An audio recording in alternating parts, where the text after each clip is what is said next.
evening, Mr. and Mrs. Warrior fan, and welcome to a very, very windy Wayne Stadium in Hillsboro, Kansas. The Marion Warriors are on the road in the second game of district play. This is Mike Powers here with Jeremiah Lange, Casey Case down on the sideline, Jay Smith on the camera, Gene Winkler directs the operation. Welcome to the Central National Bank pregame show, and let's get right into it. Did we have Casey on yet? Yep, he's with us. Okay. Well, let's start with you, as always, Casey Case. All right, guys, here we are over at Hillsboro. It's Hillsboro week. I've been talking to a few people. Gerald Weens had a pretty good comment to make. We're 6-1. Hillsboro's 1-6. They've got a lot of injuries, but they've also played some teams that he said we may not have been able to beat. Hoisington, Kingman, some of the bigger schools. He doesn't think they're going to be intimidated at all. And when they came out on the field, they didn't look like they were intimidated, and they shouldn't be. The way Marion played last week against Southeast of Saline, though, I think we, by far, offensively, was the best game we have played all year. Stringer had things figured out. He was reading the option well. Things seemed to move a lot quicker last week. We had 3 backs over 100 yards. Corbin Wheeler was over 300. Just tremendous offensive output. I think we're going to ride that momentum tonight. And on the Hillsboro side, their quarterback, Kleiner, is supposed to be a really good athlete. He's supposed to be back tonight. However, without being in any game experience for the last 3 or 4 weeks, I really wonder how effective he can be. And he's supposed to be more of a throwing quarterback than a running quarterback. Tonight is not the best night to be a throwing quarterback. So those are my thoughts. Especially not a good night to, as we continue the Central National Bank pregame show, not a good night to be a throwing quarterback if you're headed south. Absolutely not. It's probably 25 to 30 miles an hour to the south with gusts above that. So it is really windy tonight, Mike. Let's take a quick break, and we'll be right back. Okay, we will continue with the Central National Bank pregame show. If you haven't noticed, it is very windy, wind out of the south. You probably heard a lot of wind noise at the Hutch Trinity broadcast, but this is going to make that pale by comparison. Your thoughts on the game tonight, Jeremiah? Mike, we come into this game 6-1. Hillsboro comes in 1-6. This is the kind of game that could sneak up on a team like Marion if we don't come out paying attention and ready to go. Last week, I think we had 5 turnovers. We want to look to improve on that this week and hold on to the ball better. And not give Hillsboro any chances to get into this game. I think I look for the Warriors to come out on fire. I know we heard that Jack was going to be out tonight, and so we're gonna be going without him. And Caleb Hett still on the sideline, didn't dress for a while. So we got a couple obstacles over to come, but I look for the Warriors to come out on top tonight, Mike. This is, as I said at the start of the broadcast, our second district game. The 4 teams in our district, Southeast of Saline from last week, was the preseason pick to win their league, which is the NCAA. Heston is our next game up, was the preseason pick to win their league, which is the Central Kansas League. Hillsboro, which of course we're playing tonight, was picked to finish 9th in the Central Kansas League. Marion was picked to finish 1st in the Heart of America. It's going to be a good ball game. Right now, Hillsboro is minus 21 points on district play. Marion is plus 21, as is Heston. So you win tonight, and it could come down to simply between us and Heston, assuming they win, who has the most points. If they both win by 21, then it's just a matter of who wins the game. Right. And if somebody wins by 7 and somebody else wins by 14, then the 7 has to win by 7 against Heston next week, or Marion. So anyway, that's a very quick down and dirty on it. We think it's going to be a good football game. It is a rivalry. This will be a spirited ball game, and we've seen times where the team that was maybe the better team didn't necessarily come out on top. That's correct, Mike. And I think I was just looking at the coin toss. Looks like we won and chose to go with the win, so Hillsboro is going to receive going against the win to start the game off. Yeah, I think that's a good choice. Be able to get a little momentum going with that wind at your back, and opposed to fighting that for a whole first quarter. back to Casey. Any thoughts you might have, Casey, to finish this up? Only that it is Marion Hillsboro week. You guys probably heard me rant long enough. I never got to play Hillsboro when I was in high school. Still think about that a lot. These guys get the chance to play, and they don't know how big of a deal that is, and hopefully we come out with a Warrior victory tonight. Casey, you could have come over and played in that special game they had last year, the Marion alumni versus Hillsboro. Hey, real quick, yeah, you wouldn't believe how many people asked me. It's like, are you kidding me? I did run into Adam Jansen, who was the Marion MVP from that alumni game last year. So he said he wishes he could be out here again tonight. I may have 30 years ago, but I don't want any part of it anymore. We'll take a quick break, be back with a kickoff. We are committed to delivering the most reliable service and original, creative programming and better quality choices. To not just meet but exceed your expectations so you can choose your own entertainment when, where, and how you want it, anywhere and anytime. With individual plans that allow you to pick your services and have access to customer service 7 days a week. Because you deserve the best value in entertainment, and it's our job to deliver it. No exceptions, no excuses. We are Eagle Communications. This broadcast is sponsored in part by Prairie Land Partners, the largest John Deere dealership in south central Kansas. Specializing in large ag, turf, and integrated solutions products, Prairie Land is always close by with 9 locations and more than 250 employees. Prairie Land Partners, partnering together with you to nurture the land. Right here at home, Marion National Bank supports the Marion community and the area. Committed to serving the financial needs of our community since 1905, Marion National Bank offers full-service banking, including agricultural, commercial, consumer, real estate, and loans for any worthwhile purpose. Meeting all of your banking expectations, Marion National Bank, your neighborhood bank.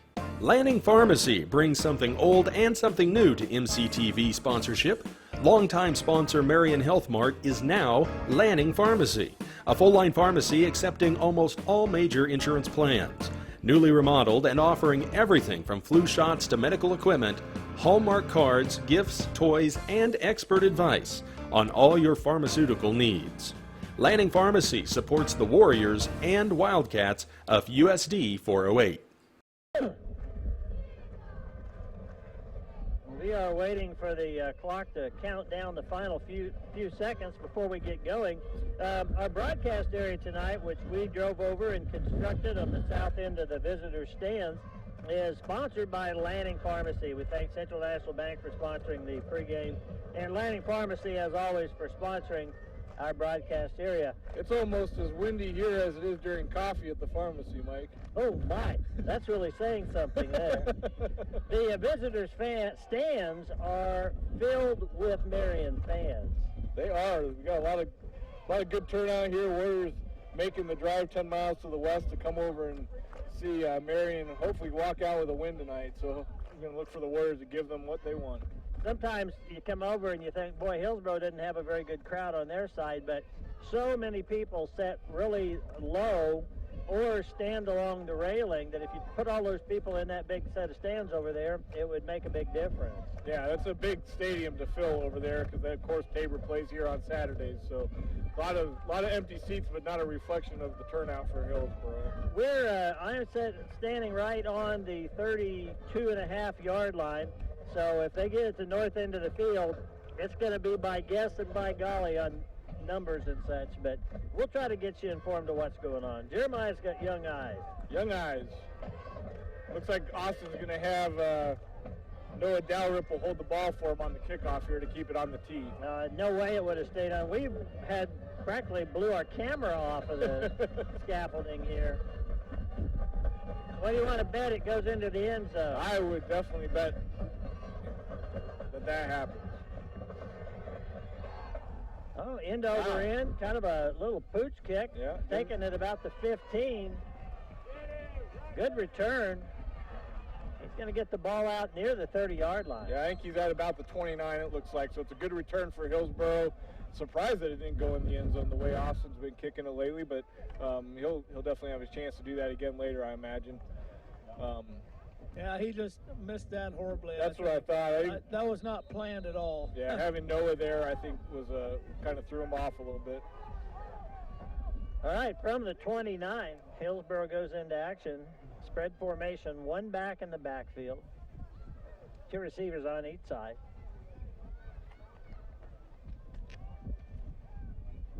Handoff, good running room. He's going to get the ball across the 35. Yeah, he had a little room to run. That's I think Caleb Potasek, the running back from Hillsboro. He's a sophomore, 5'8", 160, and he's able to pick up what looks to be about 6 yards on that run just to the left of the center. The Hillsboro quarterback, number 11, is Caden Kleiner. He's a 6'3" senior. Looks like a quarterback. Again, same formation. It's one back with the quarterback. 2nd and 4. Hand off again. Fights hard, maybe gets...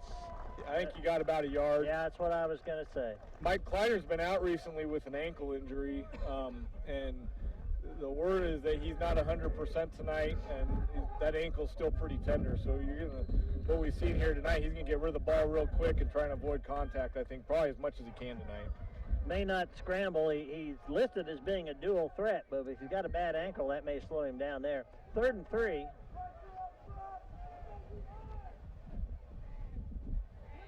Really slow. There we go. Quick pitch or quick snap. He's going to run. He does run, and that's close. He got it. He did get it. Okay, first down for Hillsboro. Well, that always go that way. As soon as you say don't look for him to run with a bad ankle, he runs. I don't think he's thrown an interception in a long time, Mike. Boy, that went right over my head. I'm with you now.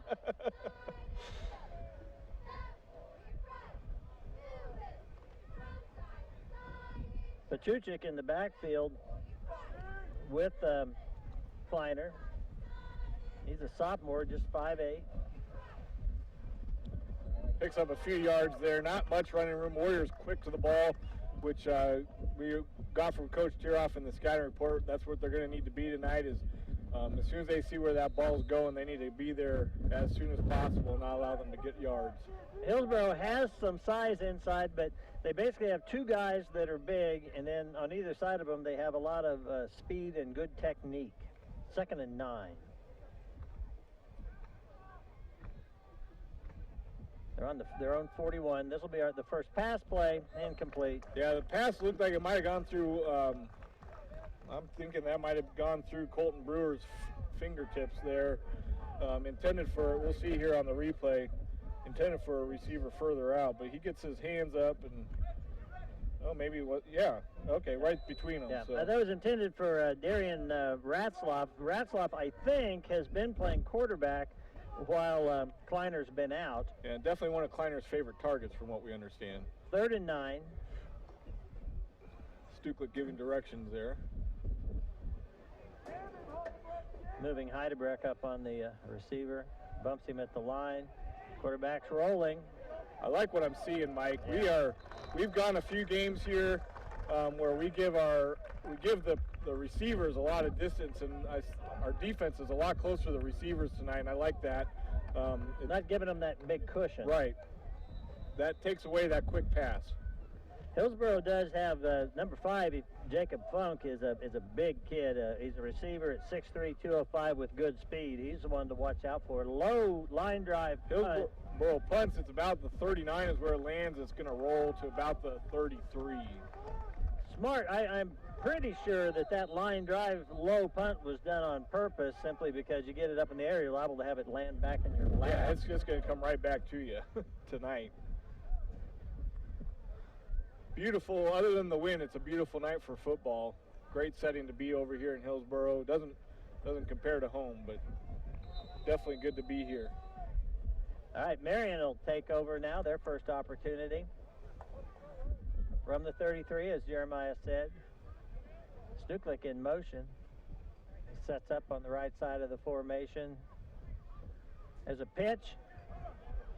That's Heidelberg. Heidelberg's going to get 3 yards. Yeah, he's going to pick up about 3 yards on that pitch. He met some contact. It looked like he might not even make it to the line of scrimmage, but he fought that off and was able to pick up a few yards. Good run by Evan, good strong run to start off the game. And neat to see us going to Evan first. I'm sure they were looking for us to go to Wheeler first. So now on 2nd and 7, be a long 7, maybe 8. Duklik again in motion, again sets up over on the right side. Dalrymple came in. Stringer That's a keeps. keeper by Stringer. Good gain. Is going to bring up 3rd and short. Yeah, he's going to pick up about 4 yards, I think, maybe 5. Good quick keep by Stringer. So we got 3rd down and basically a long 2 here, Jeremiah. The Warriors, the good news is if we have to punt, you ought to be able to get some distance on it, but you want to get a drive going here on this first possession. Yeah, I think we want to score while we have the win tonight, Mike. Stringer keeps. That's a pitch. It's on the ground. And it's recovered, but it is a loss. It's going to take us back to about the 35-yard line. If we can take another look at that, Gene's down on the ground a long way from us. Looked like that pitch was kind of low and behind Wheeler.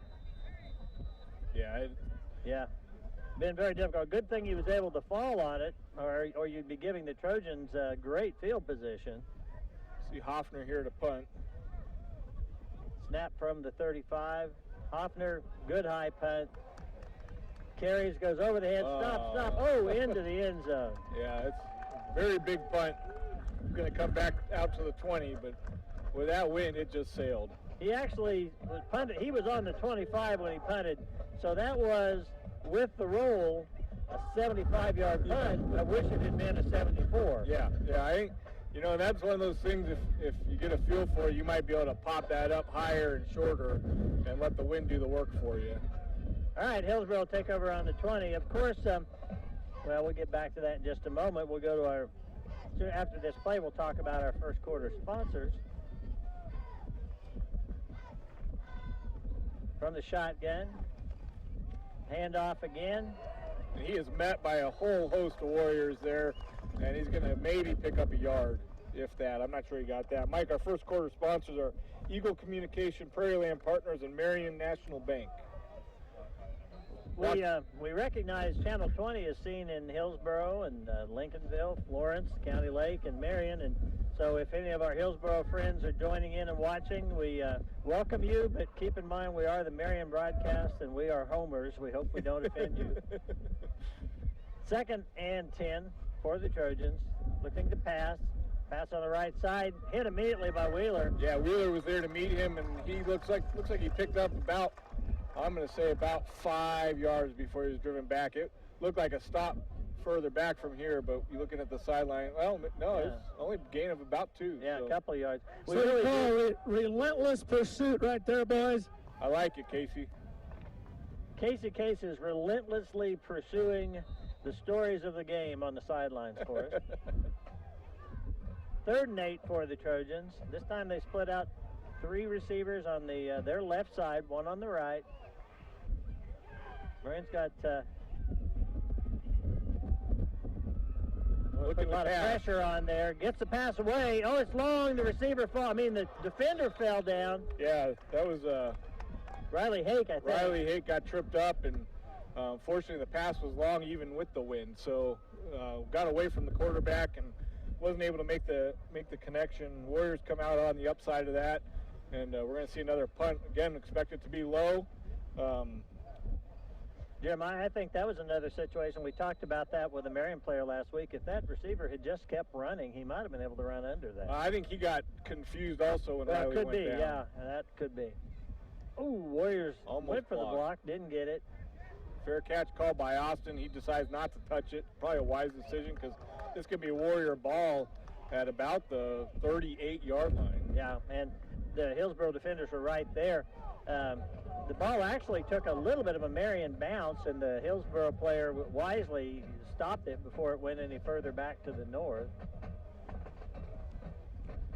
If it weren't for our headphones, our hats would probably be somewhere at the Nebraska state line right now. Dalrymple rushing in very, very late. I hope he knows what the play is. Yeah, they broke the huddle already. Now Stringer keeps. He's Lots got of room. the running room. Okay. Stringer's going to get a first down Yeah. as he gets down to the 25. Yeah, good call by Stringer on the keep there, and he's able to pick up about 11 yards. So Warriors move the chains and are moving towards the goal line here. They're at about the 26-yard line. We always talk about how much we like it playing in Marion because the field is marked with the numbers on each 10 yards and all that. Of course, beautiful field here. Artificial turf, kind of cool for the kids to get to play on that. First down, Warriors. Stringer keeps again, goes over the left side, puts on a couple of moves. He gets down to about the 30, I think, Jeremiah. Yeah, I think.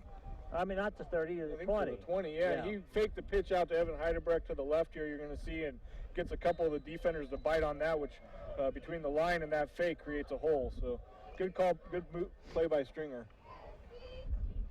Warriors 2nd and 5 now. Two receivers, one in the slot. Dalrymple in the slot.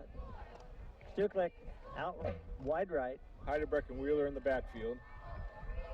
Stringer keeps, pitches to Wheeler. There's a man right there. You know, they were looking for that, and that was the play that we fumbled on earlier. They were ready for that. Well, you know, we talked a lot last week about the fact that probably the Southeast of Saline team was spying. I can't remember which one we thought they were spying. Jack. It was Snyder. Snyder. And Wheeler was just eating them up. So then they started paying attention to Wheeler, and Snyder started eating them up. Well, we don't have Snyder now. Heidebrecht's certainly capable of big things. Have to get it mixed up here. 3rd and 7, loss of 2 on that play. Stringer keeps again, rambles forward. I think he got the first down, Mike. Yeah, Casey's signaling from the sideline. That is a first down. So what we're going to see here, Mike, I think tonight, in the absence of Schneider and them spying on Wheeler, we're going to see Stringer open up and Heidebrecht open up, and probably see Wheeler get some significant carries as the game goes on. So first down for the Warriors on the 14-yard line of the Trojans. 3:15 left in a very quick-moving first quarter. Hand off to Heidebrecht. He is stopped. He's going to get maybe a yard, maybe 2. Now, there were about 8 Hillsboro players in on that tackle. And they were all below his waist. They were, because you can clearly see the number 7 standing up there. Well, hit him low. That's what you're supposed to do. That's right. Normally you see a guy come in late and he'll try and knock him down on the top, and they were all down low on him. He got about 3 yards on that, Jeremiah. It didn't look like he had accomplished that, so we'll call it 2nd and 7. Neufeld and Stuklik out. Stringer keeps again, makes a couple of cuts. Gets spun around there. That hit was by 58, and Coach Tiroff pointed him out to us in the report here. 58 is Wesley Shaw. He's a junior. He's 6'3", 250. And can move. Yeah, and just to give you a comparison, Chase Stringer is listed as 6'3", 176. So yeah, that's a big difference. That'll spin you around pretty quick. 3rd and what appears to be a long 2 from the angle that we have here. Warriors put a receiver out on each side of the formation. 2 backs, of course, as always, in the backfield with Stringer. Stringer goes straight ahead. He looks to have the first down. He's in. He's in the zone with a touchdown. A Case & Son touchdown. Woo! Good little keep by Stringer here. He's going to run just to the left of center and find an opening and force his way into the end zone. I had to keep my eye on Casey there for the signal for the touchdown. He beat the refs to it. So, you know, Jeremiah, it occurs to me as we watch this replay that people watching this have a better view of the game than you and I do with the naked eye here. Yeah. Warriors lining up for 2 points now. Hand off to Wheeler. Wheeler cuts, and he's in the zone with the 2-point conversion. Good play by Wheeler to pick that up. I was going back and looking at the replay on the touchdown. Anton Vendeska just moved people out of the way, opening that hole for Stringer to get in there. So, what a great block by Vendeska on the touchdown.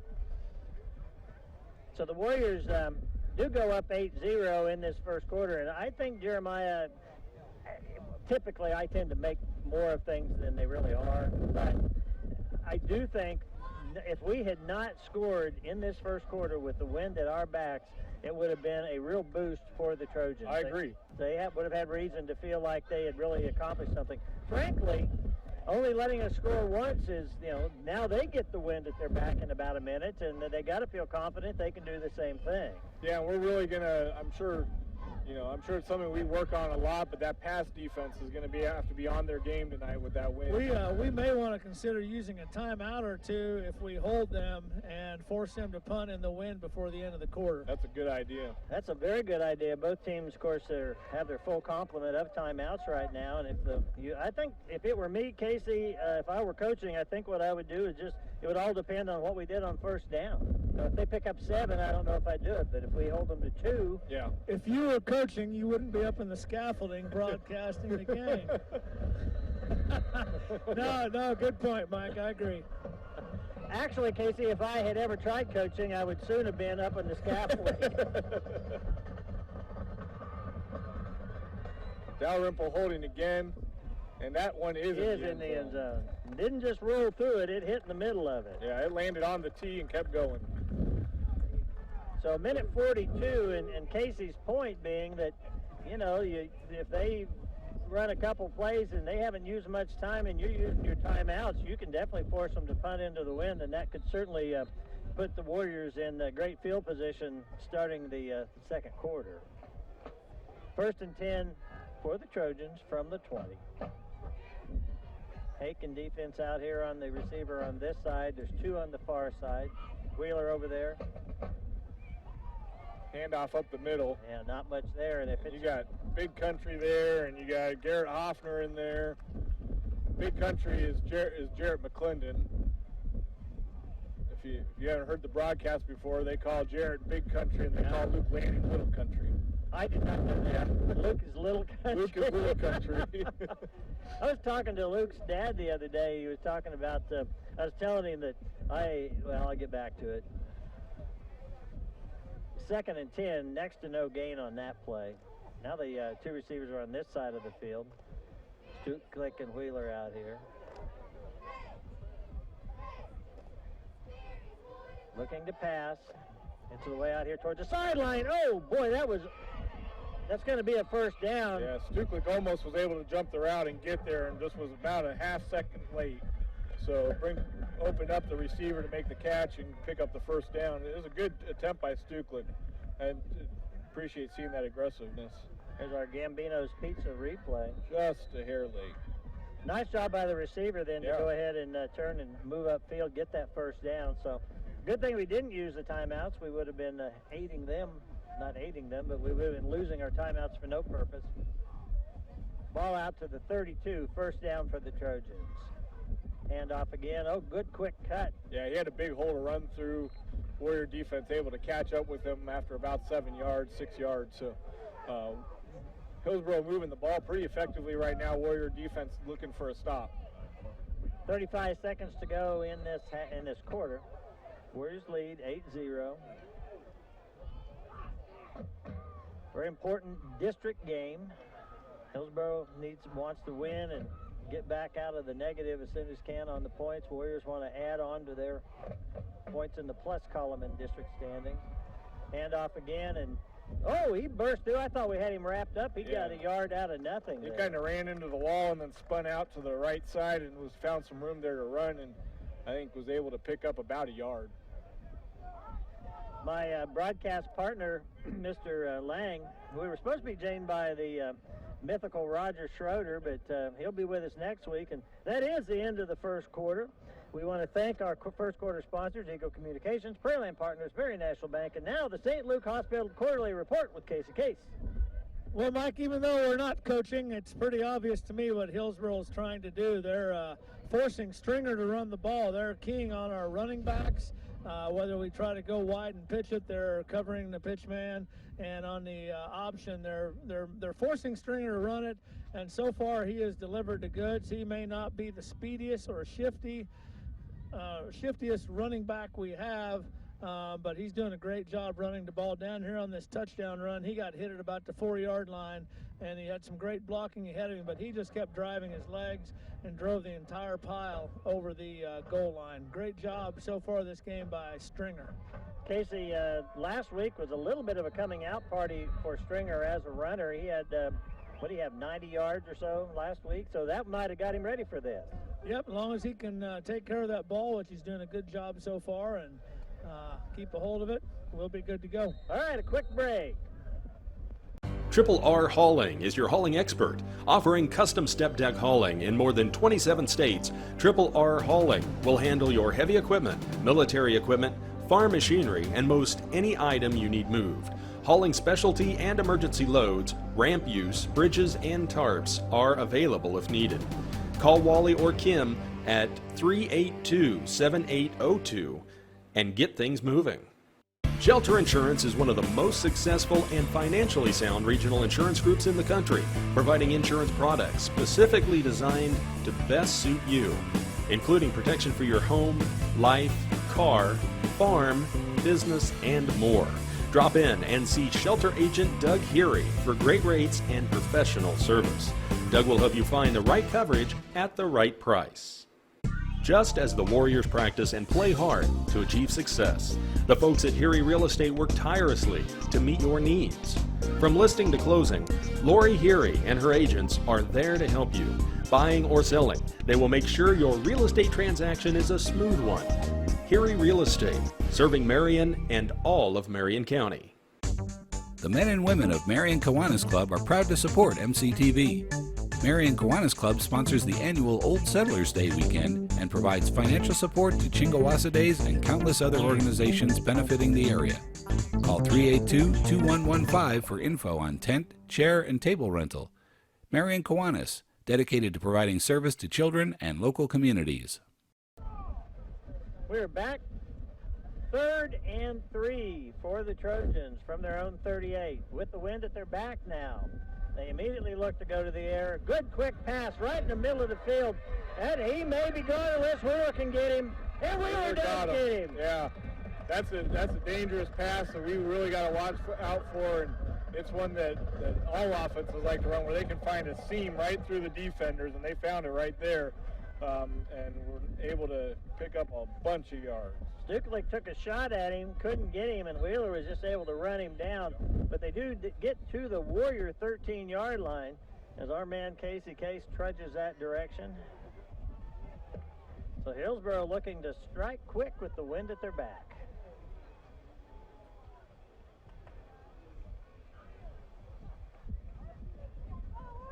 Again from the shotgun, quarterback's going to run it. Oh, and he is not going far. Boy, he got pulled down fast. Yeah, I think Vendeska was in there, and maybe maybe Tyler Palak even. It's a long way to see from down here. Yeah. Mike, I prefer to think of it as more of a saunter than a trudge. You looked like you were walking begrudgingly. You did, Casey. But, you really did. Good job by the Warrior defense right there. 1 yard gain. Scoreboard says 1 yard gain. You look at the chain gang, it's really no gain. So 2nd and 10 now.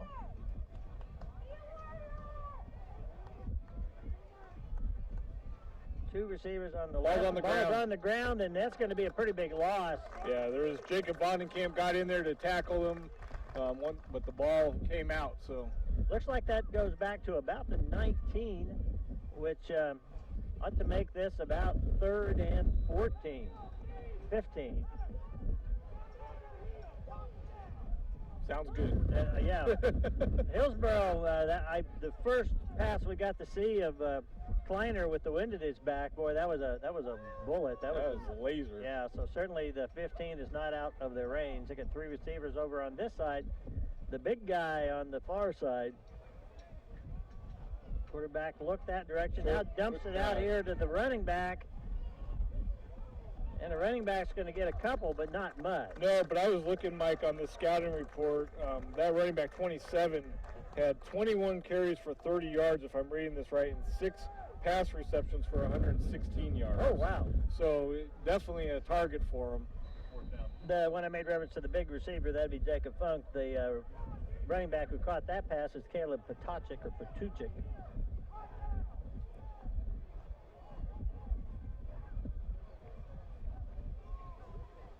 We will.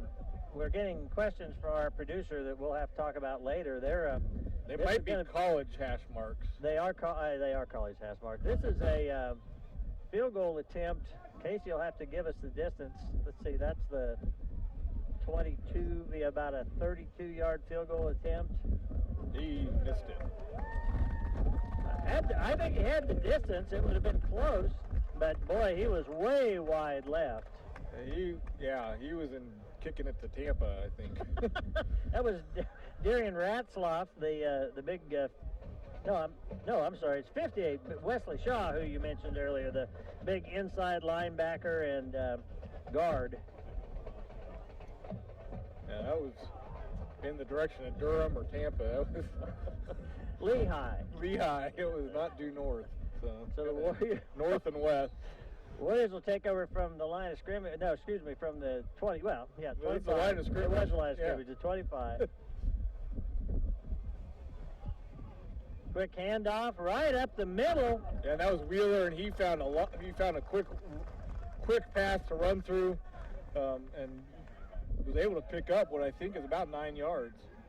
He did a nice job of just basically intuitively finding those tiny little holes and made his way up. That's a good gain. So yeah, there's 67 for Hillsboro's Brody Rathbone, and you can see him hanging on to Corbin for dear life. Second and a long one. Look for the Warriors to stay on the ground here against this wind. That's Wheeler with the pitch, and he's going to get the first down and a lot more. Yeah, Wheeler, or that was Evan Heidebrecht. Oh, Heidebrecht. Heidebrecht Okay. able to break through a tackle and spill forward into first down. Casey does not give us any love, but, 7 and 9 look an awful lot like the old ice from a long way away. Yes. I was getting ready to correct you, but then Jeremiah saved you. In the big time, they don't correct the lead announcer. They just come back later and say, good run by Heidebrecht. But anyway, 1st and 10 from the 38. You're the one that brought it up. Stringer keeps straight ahead. He's going to pick up about 4 yards, maybe 5. Guys, we could make a big statement on this drive if we can punch this thing in against the wind. That would be huge. Yeah, I 100% agree with that, and so far this is maybe the best-looking drive we've had in terms of just positive yardage on every play. Yeah, it's good to see diversity in carry and get to see Wheeler. He'll carry the ball and pick up some yards finally, and Evan had a good carry and Stringer with a good carry, so see if we can't keep moving in the right direction. 2nd and 5 now. From the 43, Warriors 43. Pitch again, this time it is Wheeler, and they bring ready him down. him. There's 4 Trojans there ready for him to come around the corner. Yeah, I think you mentioned it earlier, Jeremiah. Sometime in the Hillsboro locker room pregame or practice during the week, the statement was made, I'm predicting that number 9 is not going to beat us. Yeah. And,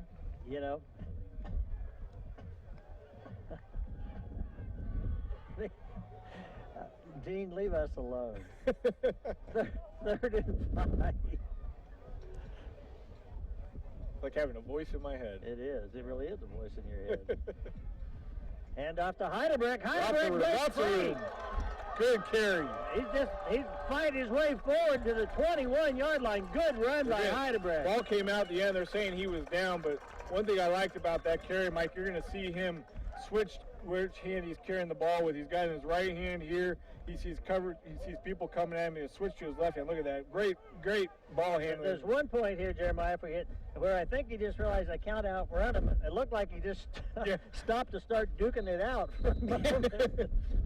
He's going to see if they would all run by him and he could keep going. 1st and 10 from the 22 is where they ultimately spotted that. Stringer keeps. Stringer's going to get 3. Yeah, and he's met by one of the defensive players for the Trojans. That's 67 again, and he's not going to make much progress on that. 67 is Brody Rathbone. He's a senior. Pickup of about, 3 yards? Yeah, I'm going to call that 3. So 2nd and 7 for the Warriors on the 19 of the Trojans.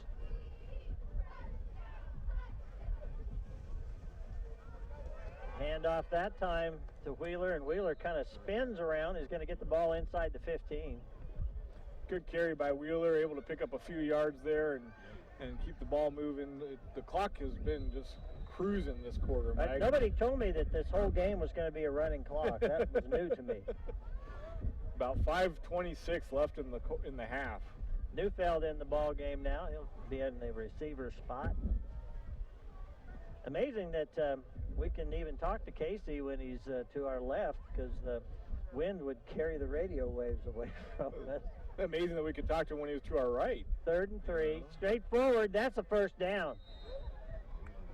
That was Wheeler. Yep.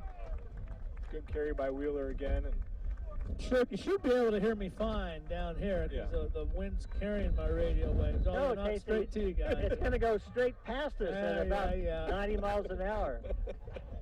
Thank God we got Gene. He's got me all fixed up. Casey's going to be, by the way, Casey next year will be teaching a physics class for Butler County JUCO. All right, 1st and goal from the 9 for the Warriors. Wind and radio waves. Very specialized course.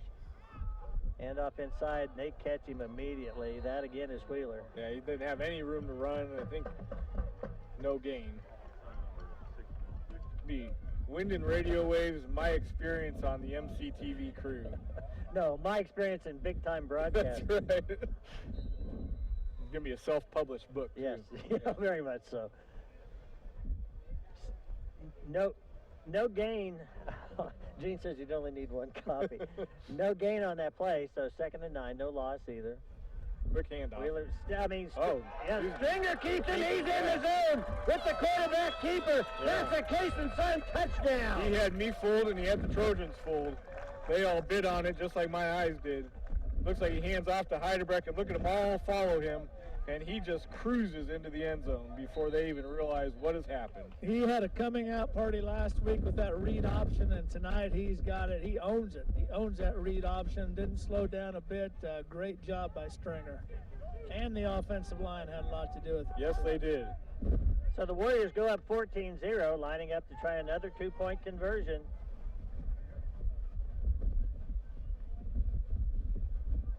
Straight ahead. Stringer pushes. He's in the zone. Call it. He's in the zone. We had touchdown symbols or 2-point conversion symbols from Casey and from the superintendent Aaron Homburg down there. I was waiting for the guy in the striped shirt. I thought you were yelling at Casey. I would never yell at Casey. Well, that's not true. Was calling it. I called it the whole time. Just, Mike, look at me. Don't worry about the officials. Well, Jeremiah told me the officials' opinion matters more than yours. All right. Well, I'm always right, though. Casey's always right. All right, we're going to go with that from here on out. Hey, guys, I want to talk a little bit about that defensive stand after the big pass play. Put them down at the, what were they at, the 13? Yeah. And actually, they ended up going backwards from that point on. That was one heck of a defensive stand by defensive coordinator Jerry Smith's defense. Yeah, they're really playing well tonight, firing on all cylinders. 16-0, Warriors up. We're going to see what Austin does here, kicking into the wind. You know, I just think in this case, you don't try to do a regular kick. You just squib that thing. I think you just kick it right in the guy's face mask and hope you get the recovery. Yeah, could happen. I mean, you really could. These second guys in the second line here at about the 39-yard line, just aim at one of them. Yeah. I'd go for what we call in rugby an up and under. Get that thing up in the wind and try to catch it yourself. There you go. Okay. I'd be fine with that. Plus, it would be one heck of a play to broadcast. We've seen Neufeld kick it and then make the tackle a couple of times. Okay, there it is. There's up. And they called a fair catch right at the 30. Just to give our audience an idea of how hard the wind is blowing, Mike, I'm standing here and didn't realize how hard I was bracing against the wind, but the wind died for just a second, and I felt myself move backwards. It is. I looked on a couple of weather sites this morning, and I thought, oh, man, because it did not show this wind dying down anytime during the game. I think it's supposed to blow right in, on and through tomorrow even. Blown half of southern Marion County up my nose so far. All right, first down for the Trojans from their own 30. Kleiner calls the signals. Ready to pass. Quick pass. Yep, right out here. Gained 5 yards. Taken out of bounds by Stuklik. And Stuklik was there to greet him, and Wheeler also there, and Palick. So Stuklik with the initial contact to push him out.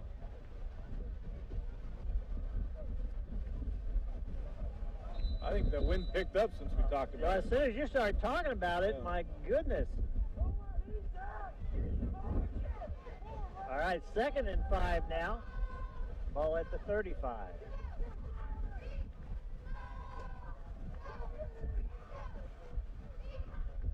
Slider hands off. Going to be a gain of maybe 2. Yeah, definitely a gain, and 1 or 2. I was surprised how long that ball hung out there on the handoff, Mike. I thought it looked like one of our guys could have gone in and grabbed it.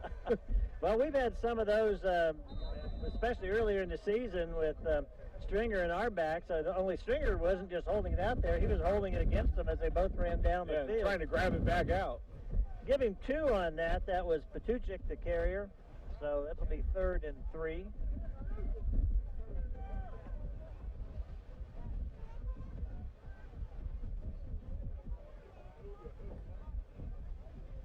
Looking to pass again. Oh! Broken up by that was Vondenkamp. Yeah. And Jake is not happy. He thinks he should have pulled that in. Take a look at it here. He's reading it. You can see. Oh, yeah. Yeah, it was a quick pass. Kleiner, I tell you, he's got not Kleiner. Yeah. Yeah, Kleiner. He has got a quick release when that ball comes out. I think that ball, Vondenkamp didn't. It was high. It was over his head. I think had that been eye level down, that would have been an interception. I think if I was Austin, I'd go back about 10 more yards. Well, we've got a timeout. And Tampa State Bank timeout. Called by the Trojans. You know, I don't think we've at all mentioned our second quarter sponsors. Let's do that a couple times. Triple R Hauling, Shelter Insurance, Erie Real Estate, and the Marion Kiwanis Club. The Warrior sponsors are Marion Auto Supply, Gambino's Pizza, and Katie Insurance. Appreciate all of those sponsorships. Well, 2:59 to go in this first half. Hillsboro getting ready to punt. They'll have the wind at their back, so there's every reason to believe they can flip the field to some extent. But you get a good return, and the Warriors might be in a position to get another score here before halftime. I'm just speculating here, Mike. But it's 4th and 3. I think they're going to. You got the wind at your back. You're down by 16. It's district play. Do you come out with a fake, or do you just come out and go for it? You know, I think going for it would be a really gutsy, but perhaps not wise move. You know, we've stopped them 3 and out here a couple times now. The ball's only on the 37. I know. The fake, that would be gutsy, but they're going. They are going here. They sure know. Yeah, They're going. Now, Neufeld comes off the field, and Stringer comes out in a safety position. So 4th down, the Trojans do go for it, 4th and 3. Wow, Warriors showing blitz. Now they're going to put They're trying to get a jump. Yep, trying to get a jump. Draw us off. That's a wise move. That's a very good move for a high school team. Wheeler drops back quick. High punt. Wheeler calls a fair catch. Oh, now he's going to have to get on it because he touched it. That's going to be a safety. No, a touchback. It's a touchback. It is a touchback. Yeah, that win, I'm not even sure you try and recover that. I think Corbin made a good play on the ball, but that win just carries and carries and carries tonight. Well, you got to keep in mind that he's a competitor. Yep. And he's not, I would agree with you. The right move at that.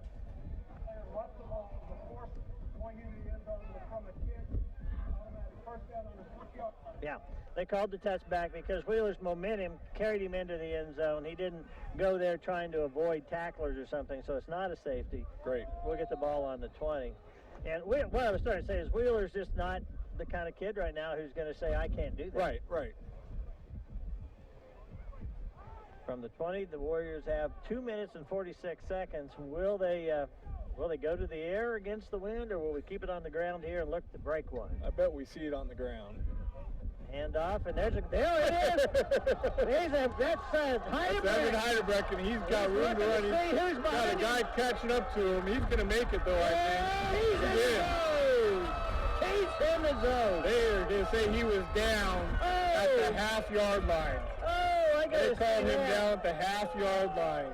That's a case and said, well, it's not. Get that off the screen, Gene. Thank you. Heidebrecht burst through here. Great camera work tonight by Jay Smith. No Danny Cam. Danny Maddox is, I don't know about his priorities. He's at his son's wedding. You're going to see an athlete from Hillsboro here. I'm trying to get the number because he just hauled after Evan. We're going to stay with this. We'll come back to the two-point conversion. Oh, it's a touchdown. Stringer keeps, and he's in. Oh, that's the touchdown. Excuse me. All right, he tackles him right here.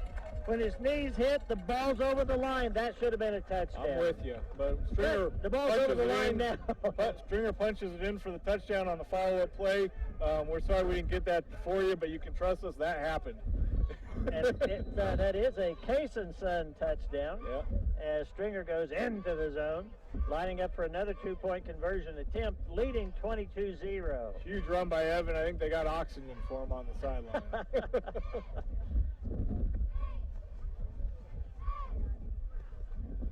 Hand off that time to Heidebrecht, still pushing. And he's coming back, right? He did not make it in. It's going to be 22-0. Marion with 2:09 left in the half. There were 2 minutes and 42 seconds in the half when we started that possession. So that was a very efficient few seconds for the Warriors. Casey, thoughts from the sideline? He's all by himself on the north end. Probably can't. I was going to say you probably can't hear me because the wind's blowing my signal away. Boy, I went over to Dan Ludwig. I said, Evan, he must have got some of that Ludwig speed in his side of the family. he was rumbling, stumbling, and looked like he started to slow down. He was looking behind him, and I couldn't keep up with him, so who am I to talk? But I watched it from here. And, anyway, great. We're starting to see what we saw at Southeast of Saline last week. And if you guys remember last week, it wasn't always a blowout. I guess by now it might have been, but we started out, 16-14 against Southeast? It was a slow start last week. And then we started opening up the middle, and that's just what's happened here. That drive before, Corbin Wheeler was about one arm away from breaking one, and then Ev broke that one, and we may have just broke the spirit of the Trojans here, up 22-0 with 2:09 left in the first half, doing most of our damage against the wind. Yeah, I was going to say, it's hard to keep your attitude up when you get scored on twice with the team going against the wind, when they've only scored once going with it.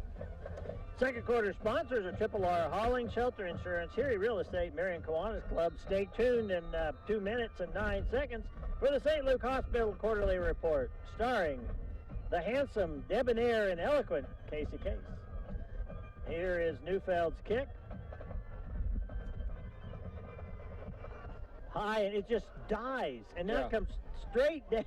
It's fumbled, it's bobbled, and they're able to recover it. But Jeremiah, the receiver, literally is watching the ball come to him and then start moving away from him. Yeah, I think it got to about the 29-yard line, Mike, and was recovered at about the 30. I'll tell you guys, if he could figure out how to kick that ball 10 yards shorter, that ball would be up for grabs every time. Be a jump ball. Yeah, he's kicking it too far. Boy, if he could just kick it 10 yards shorter, we'd have every bit of the right to the football as Hillsboro does. Well, not on a punt, but on a kickoff. Yeah, that was a kickoff. That was a kickoff. Looked like a punt, Casey. All right, first down from the 31-yard line. Gonna pass again, right in the middle of the formation. Yeah, and that's that play we got to look out for on defenses.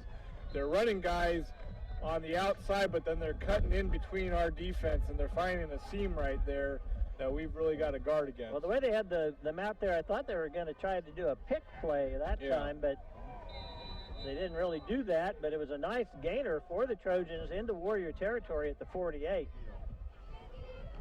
minute 56 to go now in the first half. Warriors up 22-0. First and 10 Trojans.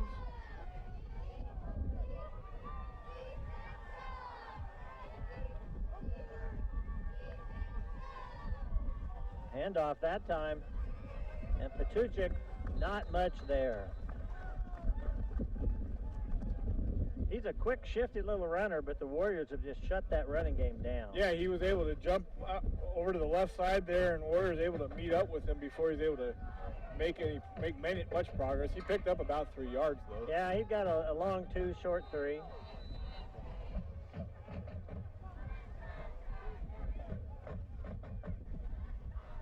Looking to pass, Kleiner.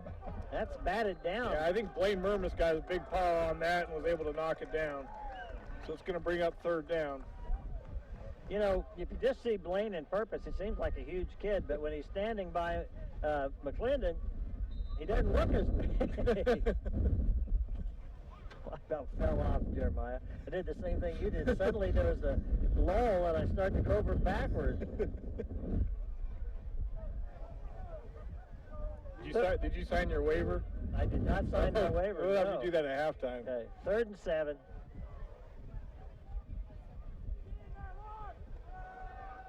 Looks to pass, has a little time. Now he's going to have to scramble. He's got some running room down that right side. He may have the first down. It's hard. I think he got it. He got it, yeah. Not by, well, let's wait a minute now. Well, maybe not.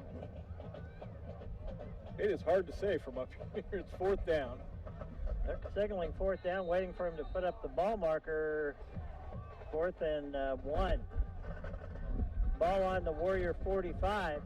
Hillsboro, having gone for it deep in their own territory earlier, no reason not to go for it in Warrior territory.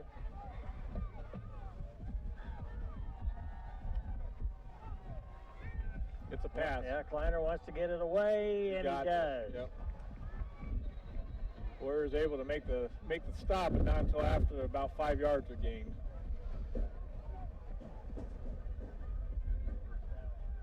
We're down to 51 seconds. Hillsboro has 2 timeouts left. That's the ball down to the Warrior 32. They're hurrying out to the line here as the clock starts after the ball gets spotted. 42 seconds. Again, looking to pass. Again, getting pressure. Gets the ball away. It's complete. Yeah, boy, he throws a dart. I know. That release is just so quick. Murmas comes off and Duska goes on. It's another first down for the Trojans. Ball down to the Warrior 16. Hillsboro threatening once again. That time it's a quarterback keeper. He faked it to Patuchik. There's a flag over here in the backfield, kind of on the left side of the field, our left side. Kind of where you would expect holding to be the call, unless something goofy happened.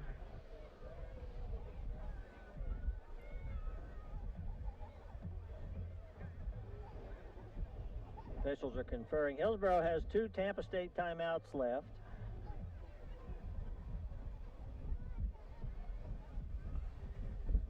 And 1 Gambino's pause. Oh, see, it was something goofy. It was a personal foul, unnecessary roughness, I think. Yeah, it was hard to hear, but it was called against the Warriors, and so that's going to move the Trojans up with a first down. And they're going to be close to the goal line, I think. Coach Tiroff is he's asking them, who did it and what they do, and now we've got a timeout called, a Tampa State Bank timeout. But there's a certain, or do we have I don't know that a timeout's been called. Okay, so it's personal foul on the defense, half the distance to the goal. Both teams are huddling up on the sidelines. I don't understand why there's such a long delay. It's just simply a foul. March it off. Well, I know after the foul, the ref sent Hillsboro to their sideline. Now they're calling a timeout, saying Hillsboro called a timeout. Okay, so there's a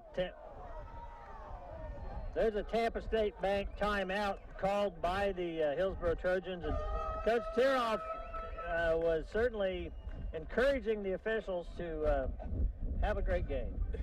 And the flag was thrown. I did not see that. Yeah. They threw one on Grant. Yeah, it's Okay. It's laying down here out in the field. So. All right. Well, you know, sometimes coaches do that just to make a point. Other times they're just trying to make a point and maybe go a little far. But if that's the case, that'll move us a little further deeper. Be another challenge for this defense that so far tonight has met all challenges. Casey, what yard line are we on? The 3-yard line. 3. A 3-yard. Okay, from the 3, Hillsboro. First and goal. They've got 21 seconds and 1 timeout left. I'd expect to see the pass here. Quick pass, and that's a touchdown. I don't know what happened. Stuplick was like hunched over. I don't know if he got pushed or if he just got tripped up or something, but he was not in the position he wanted to be in. I'm Can sure. we see that one again, Gene? Oh, he stumbled. Yeah, he did get pushed, didn't he? Yeah, he sure he got did. pushed. Guys, I was telling Mr. Homburg down here, that is only the second time I can remember Grant Tiroff being flagged in 29 years. There may have been another time or two, but that's only the second one I can remember. I'll bet you we have a spirited halftime talk. Well, the Trojans get on the board. Now they go for 2, and that's knocked down. Broken up by Stringer. Knocked down. Good defensive play. So score now stands 22-6. Hillsboro trails the Warriors, and 18 seconds to go for the kickoff. And we've been kind of hard on our pass defense over the season, Mike, but that was not Stuplick's fault on that touchdown. He definitely got pushed out of position, and it was a missed call by the officials. Want to mention that our post-game show tonight will be sponsored by Central National Bank, and our broadcast area here in the windy air of Marion County is sponsored by Lange Pharmacy. Our second quarter sponsors are Triple R Hauling, Shelter Insurance, Erie Real Estate, Marion Kiwanis Club, and my hat is kept on my head by my headset. If I didn't have this headset on, there's no way this cap would be on. And then my hair would be blowing in the wind. Seems to me windier over here than it was in Marion, don't you guys think? Yes. Well, we're out on the edge of things here. You can ask Powers which hair. Mike, that was a joke, Mike. That was a joke? That was a joke. That was a lousy joke. Wow. Never mind. Hey, Casey, I'm dealing with the kid up here, and he's getting kind of surly. I think this is the first kickoff we've seen from Hillsboro this half, Mike. It is the first kickoff, and they get to do it with the wind at their back. Straight on kick. Boy, you talk about a line drive. Going to be run back by Wheeler. Wheeler cuts. He's got a little running room. Finally brought down as he gets near the 30. Tripped up. There's 11 seconds left in the half. Warriors have probably one play here, unless there's a quick pass or something, but we have seen the Warriors just last couple of weeks, all it takes is about enough time to get off one play and you get a gap in the line and somebody's off to the races. Somehow we ended the run back at 11 seconds and are starting this play at 10 seconds. I'm just saying. First down, Warriors, from just short of the 30. There's that inside handoff's going to get just a few. And I think we're going to go into the half, it looks like. Warriors are not calling any Tampa State Bank timeouts. So that'll be it for the first half, and we'll go down to Casey Case to wrap it up with the St. Luke Hospital Quarterly Report. It's great first half for the Warriors, except for that last drive. Hillsboro got a couple of good passes in, and we had back-to-back personal fouls. So instead of the shutout, we're going in 22-6 at halftime. I don't believe Hillsboro has the momentum, though. I think we still have the momentum. We're going to figure some things out at halftime. One thing interesting, though, I was talking about how they were forcing Chase Stringer to run the ball. Remember in the scouting report, we're talking about that big linebacker, the 6'3", 250-pound kid, and Grant referenced him as by far their best defensive player, and so we're going to run right at him. Yep. And then in the second quarter, we started running the ball up the middle, and things are starting to open up. So hopefully the Warriors are going to get motivated at halftime, come out, and we'll have a second half, hopefully at least as good as the first half. All right, thank you, Casey. Any last thoughts, Jeremiah, before we break for the halftime? It's a good first half out here in Hillsboro, and just want to keep holding on to the ball and make sure we don't get any injuries in the second half, Mike. We're told that the first quarter score in the Southeast of Saline-Heston game is Heston 13, Southeast of Saline 6. So we'll see how that goes. And with that, we will ask you to stay tuned for these words from our sponsors, and we'll see you in just a second. The Marion High School Boosters are always there to support the students of Marion High in all their activities. Parents, grandparents, patrons of the district, and anyone wishing to support young people striving to excel are welcome to join the Warrior Nation. Buy some Warrior gear and show your colors. Come to a play, a game, a concert, or any other activity. Help boost the Warriors. Check out Marion County Ace Hardware on Highway 56 north of town for all your home improvement, camping, lawn care, and other hardware needs. Marion Ace Hardware is a member of the largest retailer-owned hardware cooperative in the industry. They are committed to being the helpful place by offering knowledgeable advice, helpful service, and quality products. Helping you is the most important thing they do every day at Marion County Ace Hardware. Carlson's Grocery supports the Marion Warriors, the Center Cougars, and all the people and organizations of the area. Carlson's offers a full-service grocery store with small-town friendliness and big city selection. Newly remodeled, Carlson's Grocery has a great variety of all your favorites. Fresh produce, an outstanding deli, and mouth-watering catering are also available at Carlson's. Carlson's Grocery, everything you need right here at home. Hannah Ford Abstract and Title is a trusted name serving people in the region since 1871. They provide abstracts of title and title insurance, along with real estate closings for your transactions. With the latest in leading-edge computer technology, Hannah Ford Abstract will continue to be dedicated to providing the very best of service for years to come, and to supporting students of MHS. All right, we are back on the air. The wind has increased by 0.5 miles an hour, making it now officially at 47 miles an hour. Well, Jeremiah, the Warriors will be receiving, and we will be going into the wind this third quarter. I like the way this works out. We get the ball, and if anything goes bad, we'll have the wind at our back for the fourth quarter. Yeah, I like how this is working. Ball taken on one hop there, and it's going to go forward to the 30-yard line. Good return by Wheeler there on the kickoff, and able to get the ball out far enough for the Warriors to have good position starting the second half. I don't know what happened, but I heard our producer yelling at our cameraman, so Jay's in trouble for something. Yeah, I think usually Gene takes that out of our paycheck. Wait, take it out of Jay's, not ours. That's what I'm saying. When we get yelled at and they can't hear us. That's true. Yeah, so. All right, from the 31, the Warriors will take over for the first drive of the second half. Stringer keeps, goes around the right side, and right up the gut. He's going to get the ball out near the 40. Yeah, he's going to be close to a first down. Great little run there by Stringer, able to keep the ball and run to the right side of the line and find a hole. And he's going to pick up about 9, it looks like. So that's a great way to start the first possession. The Warriors now with second and short. Again, I don't see there's any reason for the Warriors to pass the ball. If they did, that would, at this point, it would certainly surprise everyone. Yeah, especially going into the wind. Yes. That's a handoff to Heidebrecht. Good run by Heidebrecht, gets the ball out to the 47.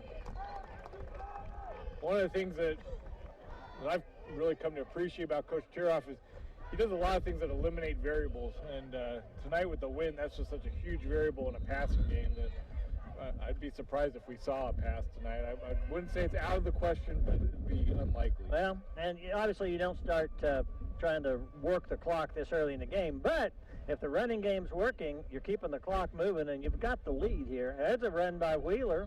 Yeah, Wheeler is going to get a couple yards before he's just upended and brought down. You know, we probably, the viewers, excuse me, the viewer, if there is one, Thanks, Dad. is probably tired of hearing us talk about this wind, but this is crazy. Yeah, this is some of the strongest wind I've seen since I've been helping with the broadcast. The good news is there's no cold air with it. That's right. 2nd and 5. So Wheeler got 5 on that. Stringer keeps, and he's going to lose. He lost everything Wheeler gained. Yeah, he wanted to pitch, but the pitch man was well covered. Yeah, the Trojans had that one covered from every position. It looked like there wasn't anywhere to go. I know Jeremiah's a pastor and all, but I didn't know he could see wind.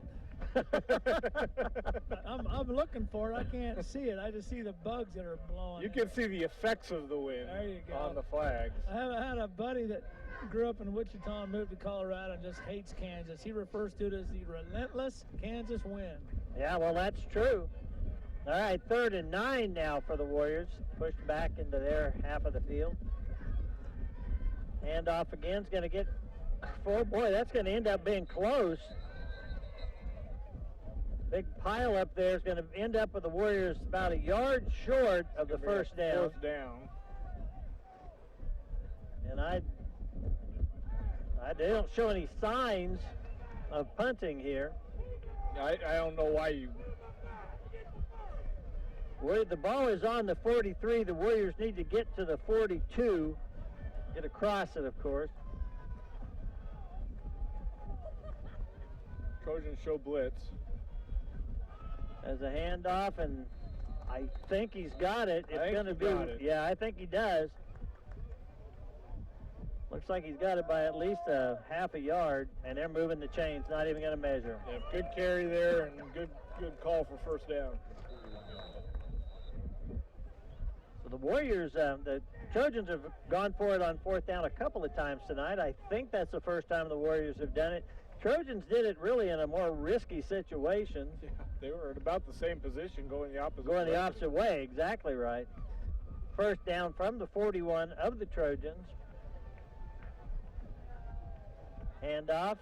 Wheeler tries to get around this side. He finds a seam. Wheeler's got the first down. Wheeler's got 15 yards. That's going to be close to a late hit. It doesn't look like it's going to get called, but Wheeler was out of bounds when he got tackled. Our man Casey Case was calling for it on the sidelines, and I was going to call the penalty because he told me he knows everything. Or did he say he was always right? He's always right. Okay. Yeah, that's a late hit for sure. Warriors, Wheeler gets the first down and adds 4 yards on it, so the Warriors now on the Trojan 27. A good drive going for the Warriors coming out of halftime into this fierce wind. Stringer under center. Stringer keeps. Stringer's got 6 yards. Yeah, I love seeing when they mix it up like that. They fake the handoff to Wheeler, and man, Wheeler had, I don't know if you saw Mike, but he had 3 guys hit him when he faked the handoff, which freed Stringer up to gain about 7 or 8 yards there. And if they're going to do that, if they're going to just focus on one man like that, then you've got to make them pay the price. And we do have a lot of athletes on this team. Yeah, so far it's worked very well for us. 2nd and 2 now. Ball on the 19-yard line. Stringer keeps, pitches to Heidenbrecht. Heidenbrecht cuts back upfield, gets the ball inside the 15. He'll be on the 14-yard line, first down. There's a flag on the play, and ref threw it right at Stringer's head, so we'll see what the call is.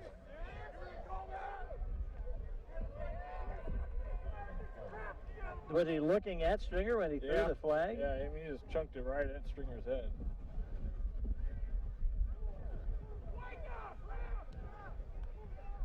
It looks like the Warriors are moving back. We haven't heard they do have the officials' mics, just as we do in Marion, but the wind is blowing so hard, it's really hard to hear them. We'll try to tell you what they say.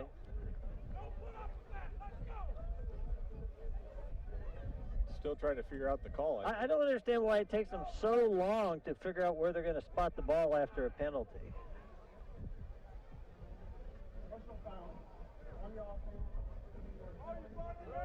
All I heard was personal foul on the offense. Yeah. It's going to be personal foul on the offense, brings up 2nd down. So they don't, being high school ball, they don't tell you the number. They don't go into detail on what type of personal foul it was. So Well, once in a while they will say late hit or something like that, but they didn't say anything here. So that'll move us back, make it 2nd and 12. The Warriors had a good gain on that last play. Pushed back now to the 29-yard line. That's a handoff to Heidelberg. No, that's Wheeler. that's Wheeler. And he's in the zone. Take that. Yep. Jason touchdown. Great run by Wheeler, and something we've said about Wheeler is those wheels just keep turning. He does not stop running, so you're going to see him just break right through the middle here. Big hole opened up by Vendeska and McClendon, and there goes Wheeler, and he's gone. He leaves a trail of Trojans in his dust.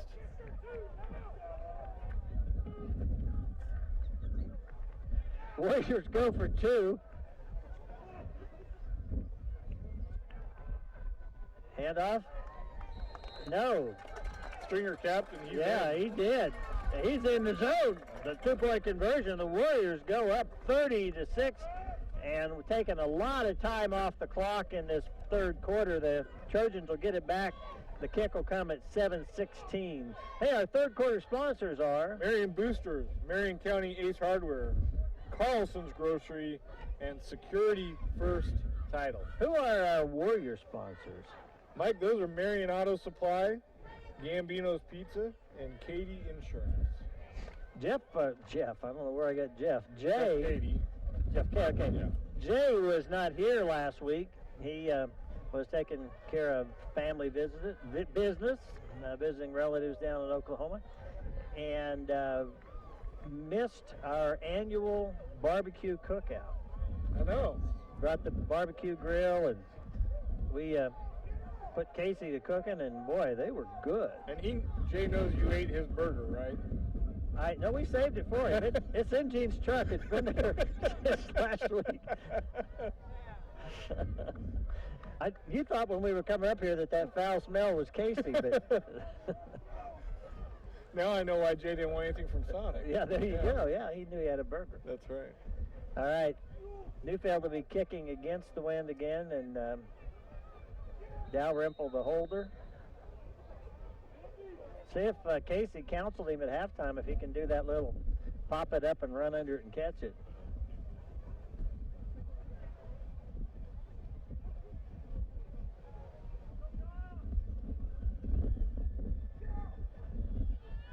Line drive goes out of bounds, so that's going to give him good field position. Yeah, went out at about the 27. That was not a result of Casey's counseling. Sure.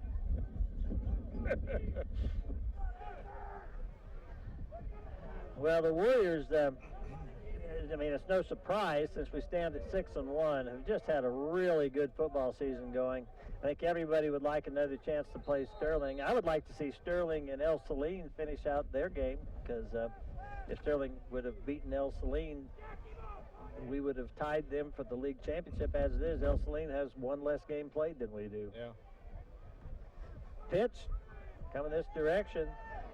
Warriors close in. It's going to be a good gain. Yeah, he's going to pick up about 4 yards, maybe 5, but I think 4. And before the Warriors get to him and knock him out of bounds. That's Patuchik again. I keep referring to these kids by their last names. Patuchik's first name is Caleb. Kleiner is Caden.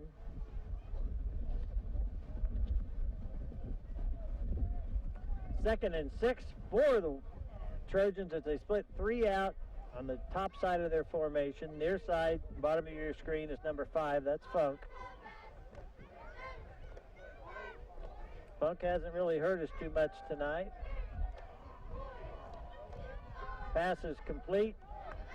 And a nice job of breaking the tackle. Took off a tackle before he started running again. I think he picked up the first down.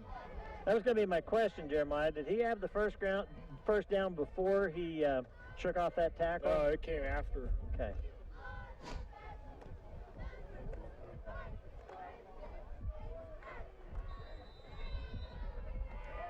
Great Marion turnout tonight, Mike. There's The stands are full on our side, and you got a lot of people standing against the fence down on either way. So. Yeah, it really, of course, it helps that you're only driving 10 miles. That's right, that's right. First down for the Trojans from their own 45. Hand off to Patuchik. Boy, he's running hard. Ooh, yeah. 62 is going to pick up a penalty, I think, because we might not see here, but at the end of the play, one of our guys just goes flying with the push in the back. It's something reminiscent of what we saw at Sterling last year. Hey guys, I had my sound turned down. I'd forgotten I had it turned down. It must have just have been the peaceful bliss of not having you guys talking. But anyway, if you were looking for me, I'm back. If not, never mind. Casey, that was Blaine Murmas that got pushed in the back, and that's going to be this big personal foul, 15-yard mark-off. Casey, we missed you terribly, but we talked about you anyway. That's all right. I just hoping you weren't asking me for some important information, and I wasn't ignoring you. I just had my sound turned down. Well, Jeremiah went into a convulsion. I was asking you, how do I make him stop? All right, well, I'm back now. All right. Sounds like you got it taken care of. 2nd and 20 now. Ball will be spotted just across the 35 of the Trojans. 6:26 to go in this third quarter. Warriors up 30-6. Kleiner wants to pass. Oh, good pressure. Oh! Almost intercepted. It was almost completed and then came close to being intercepted out Stringer there. almost had the interception there. So good defense by the Warriors. I like seeing our guys cheat up like they're going to blitz and then fall back into pass coverage. McClendon had good pressure on the quarterback that time. He sure did. That'll make it 3rd down. I said it was 3rd and 20. The scoreboard says 3rd and 19. I won't argue the point. 3rd and a lot. 3rd and a lot. That's right. Kleiner with the wind at his back. Again, gets some pressure. I think Vondenkamp was held there. No flag. He's going to end up running it and getting a gain of about 5. Venduska chased him down, and I think Hoffner chased him down, so he's only going to pick up 5 yards. It's going to be a 4th down, and I imagine we'll see a punt here. And big number 58. Neufeld goes in. Wesley Shaw drops back to punt. Neufeld sprinting out there. Excellent punt. Neufeld lets it go, and it's going to roll deep. I hope it gets to the end zone. It did. I don't know if you saw, Mike, but Neufeld was able to pull the Hillsboro guys away from the ball. He looked up and moved directly to his left, and it drew the Hillsboro guys to him, and the ball, meanwhile, was on to Neufeld's right. You'll see it fall over here behind him and to the right, and there's no one near it. Yeah, he made it look like he was going for the catch. Yeah. He had not signaled fair catch. Right. So you're right, they were drawn to him as opposed to being in a position to down that ball. Yeah, that was a good play by Neufeld. It was a heady play. He stays in the game, splits out on the near side. Warriors ball on the 20, 1st down.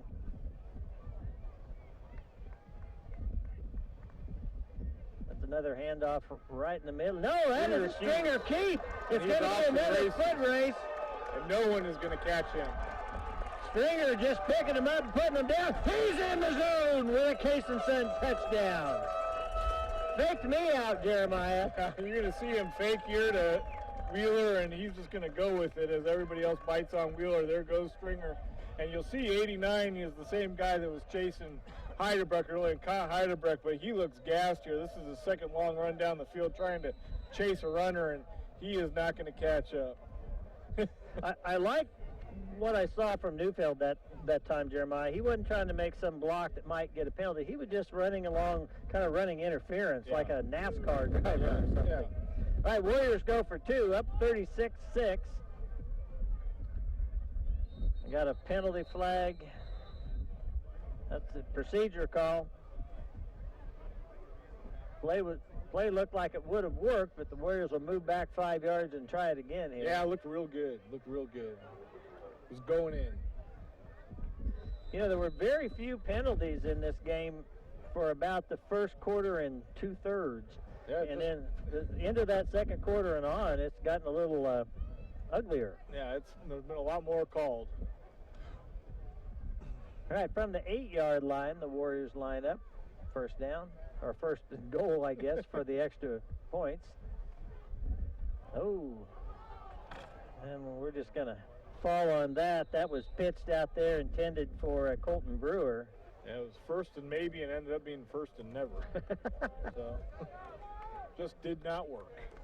36-6, 5:23 in the third quarter. Our third quarter sponsors are Marion Boosters, Marion County Ace Hardware, Carlson's Grocery, and Security First Title. Let's talk a little bit, Jeremiah. You know, the activities director for the Marion High School squads is Todd Gordon. Todd's been, he's helped us since we began this thing back in '94. He's always been a good on our side. The Marion coaches are Grant Tieroff and Jerry Smith, who have been together literally since the forward pass came into football. Of course, Sean Kraft, former Warrior player, and now back as the offensive coordinator.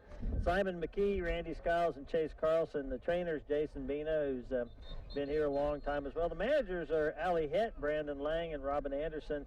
Ball boys, Kalen Waiter, Jack Lanning. I think Jack follows in a long line of Lanning boys to act as ball boys. Yeah. At one game this year when the Hitt kid got hurt, and I just quickly was trying to think of who the backup center was, and I meant to say, was it Luke Lanning, and said Jack Lanning, in case he pointed out that he hoped not, because Jack's in 6th grade. But Jack's dad told me the other day that at the Remington game, he felt like Jack took the hardest hit that Remington dished out all game when he got wiped out on the sideline. That's some of the hardest hits anybody has, because you just aren't expecting it. Especially not when you're 12 years old. All right, here's Neufeld's kick. Warriors leading 36-6.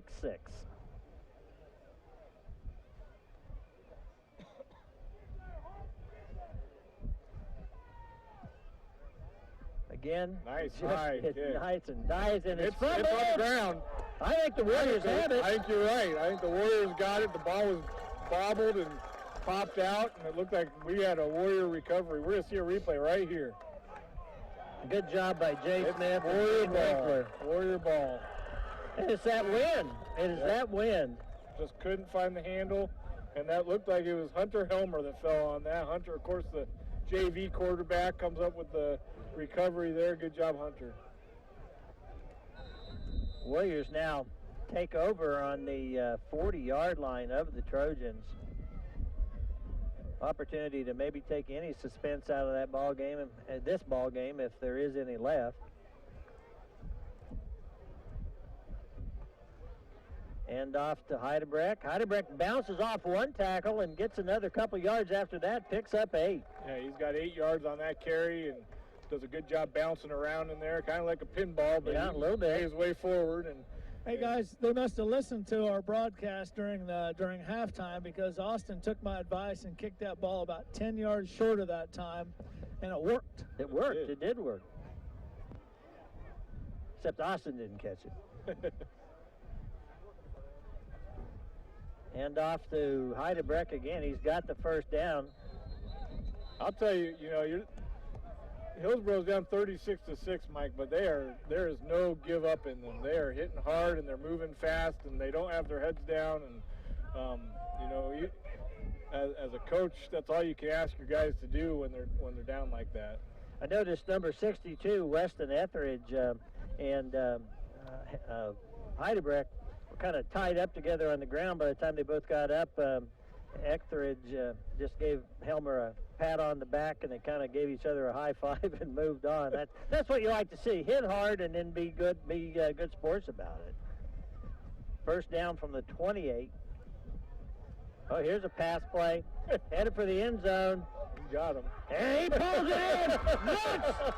He's in the zone and nuts!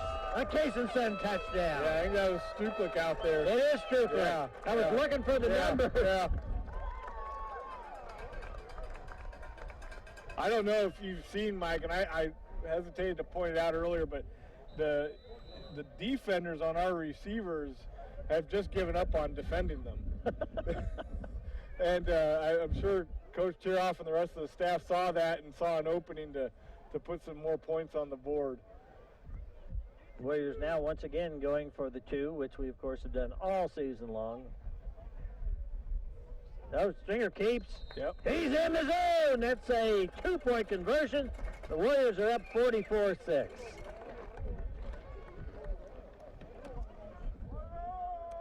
The Warrior flag carriers that run up and down the field after each Warrior score, going into the wind, are not running as fast as they are when they turn around and go back to the north. Yeah, and the flag is going faster than they are. Yeah, it is. They're trying to catch up with it. Maybe they just hang on and it pulls them. That might work.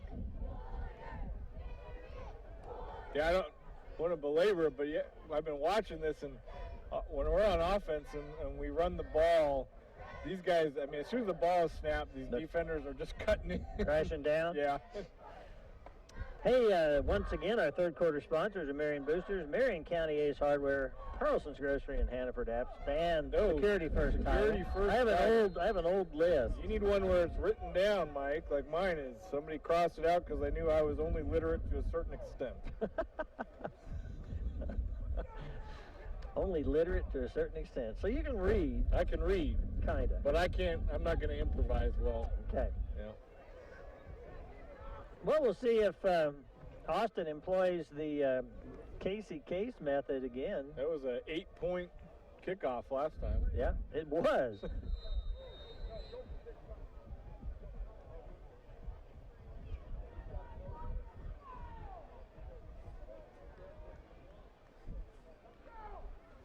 Well, I think we're going to start maybe seeing some JV guys in. I'm seeing guys with helmets off. Yeah, you are. Well, they're putting them back on, so maybe not. Oh, that's probably the best kick of the night, taken at the 11-yard line. Funk's going to get the ball out to the 25. He almost looked surprised to get the ball. The wind actually died. Yeah. Or there was a lull. Yeah. Jay Smith has spent this. I wish we had the Danny cam. Jay has spent this entire game up here. He's in the second set of scaffolding off to our left. It's a big tripod with the camera on it. He's got one leg wrapped around the tripod to keep the camera from blowing over.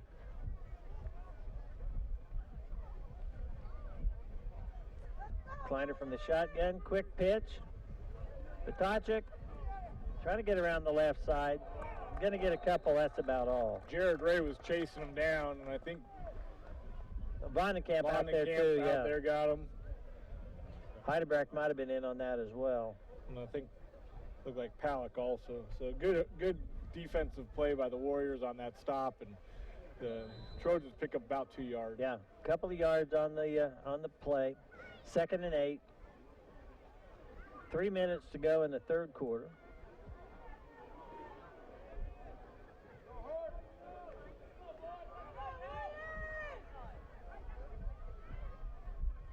We definitely have some JV kids warming up on the sideline here. All right, Kleiner wants to throw, gets some pressure, gets it away, just can't pull it in. Boy, I'll tell you what, a different season and some different situations, and he would be dangerous.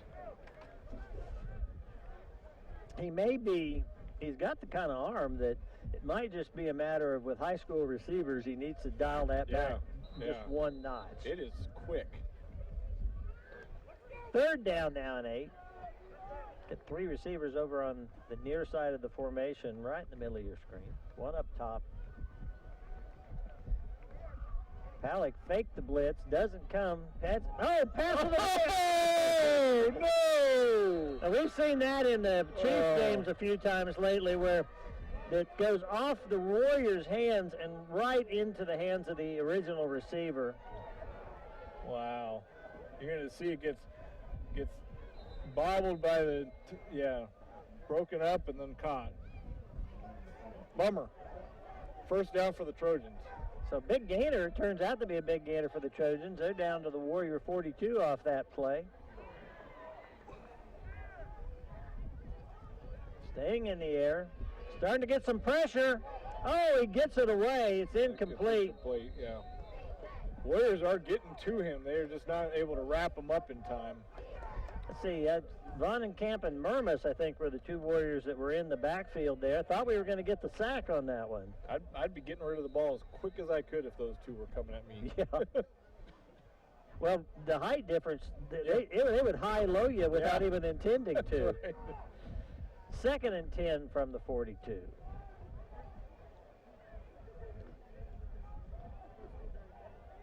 Two receivers on the left side, one out on this side. Hand off to Potacek. He's going to get pulled back by Vonenkamp and stopped by Powell. There's a late flag. I think we might get a call on a late hit. I don't know for sure. We'll see here on the replay what happened. You watch the replay and I'll see what they're signaling out here. Yeah, it's going to be a personal foul against the Warriors. I don't see it. I don't either. I don't see it. That to me just looked like good football. And of course, in slow-mo, you could really see it all.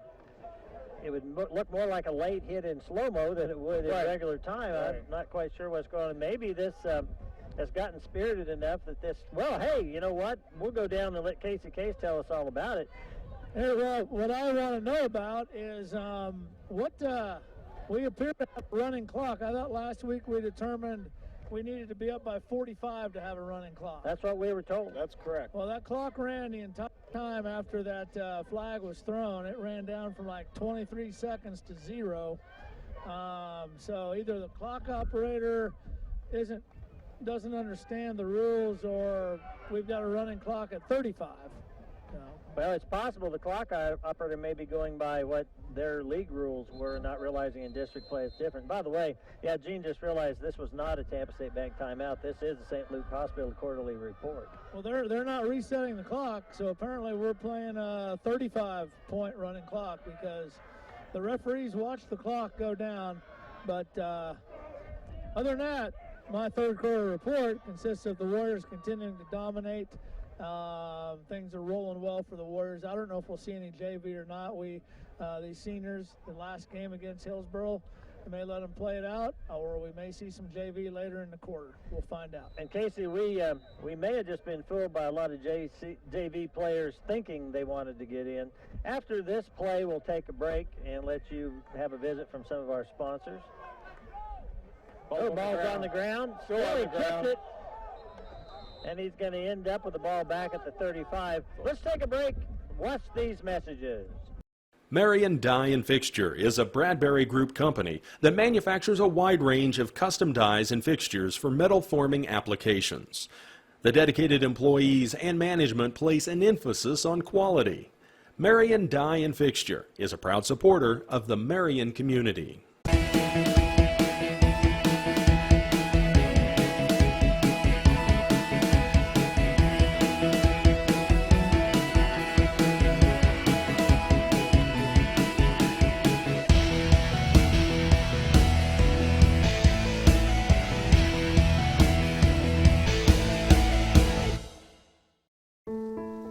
Ludwig Trucking of Florence, Kansas is there for all your trucking needs.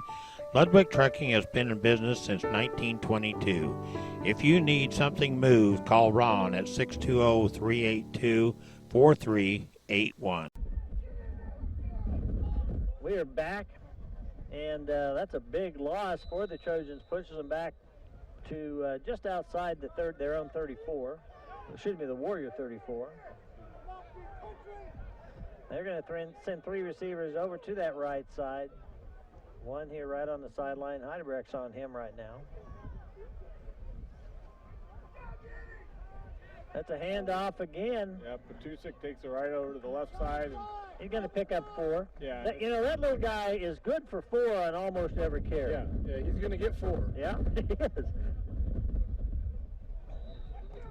That'll take the ball up just short of the 30. 3rd down and about 17.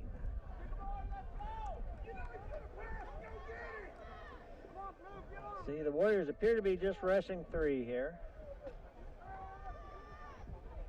That's a good pass away. It's complete, and that's going to get a first down for the Trojans.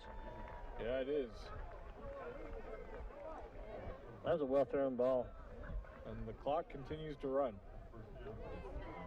So they are. We'll have to ask about that. Maybe Casey can ask Mr. Homburg down there or something, because we were certainly told last week by an authoritative source that the district playoff rules were a 45-point lead for a running clock. Score is 44-6.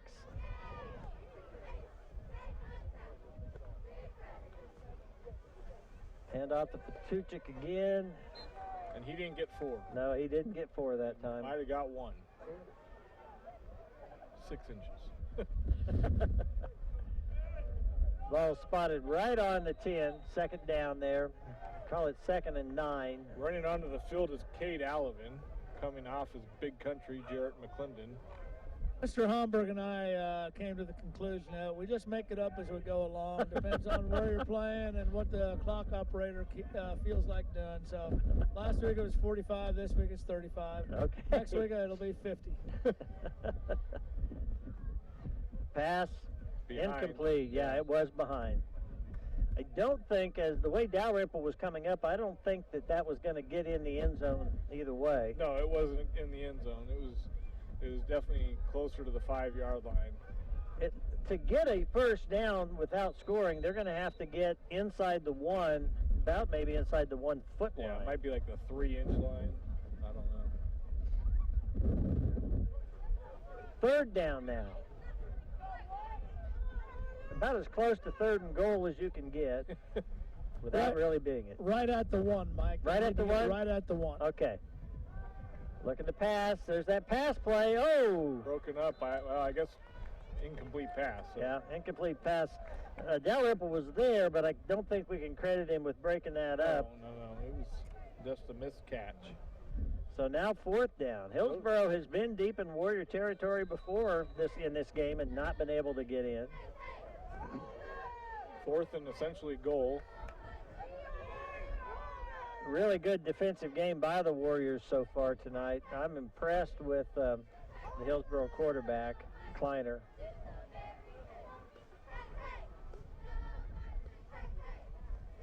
And there's a pass. That time it's pulled in. You got it. Was that Patuchik? I can't see his number. 28. No, 28 is the other back. That's Ratzlaw. That's right. Boy, he threaded that needle. That was a well-thrown pass. And he had people coming at him, yeah. See, Wheeler was right there. Yeah, that's a tough pass. So that put Hillsboro on the board in the second half. Our score is 44-12 as Hillsboro lines up to go for 2.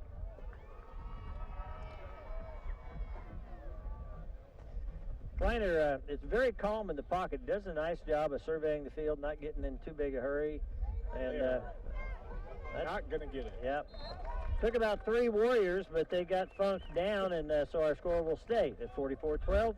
And our fourth quarter sponsors, which our fourth quarter is rapidly getting away from us, are Marion Dye and Fixture, Edward Jones Investment, and Ludwig Truck Line. Hey guys, I don't usually like to give Mike a lot of credit, but at halftime he did say, he was talking to a fan, and he said, you know, we'll take another half just like the first half, 22-6 at the end of the first half, so we ought to win the game 44-12.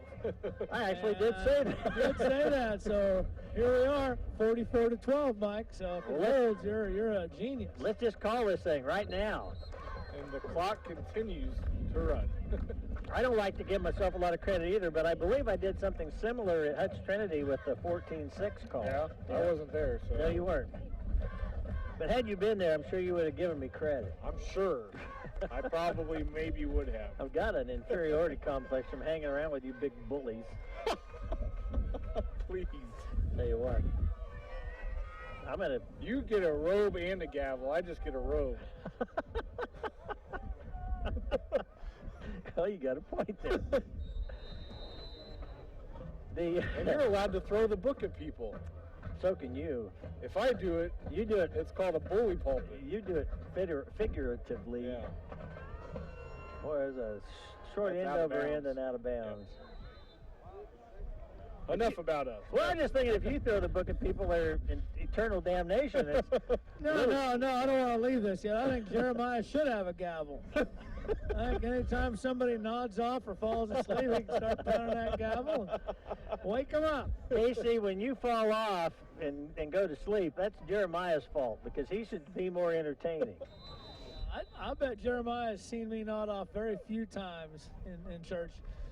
I'm not going to say names, but when I first came to the church here, there was one person I started reading scripture and he'd just close his eyes.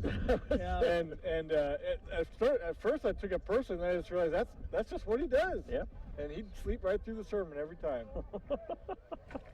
First down from the 35. That handoff went to Brewer, I think. I think you're right. Yeah, that was Brewer. Yep. I was going to say, I had he's deceased now, and you probably won't be able to figure out who he is, but sort of a shirt-tail relative that sat on the right-hand side of the church on the end, and every time I looked over, he was sleeping. Jeremiah could have used the gavel with him.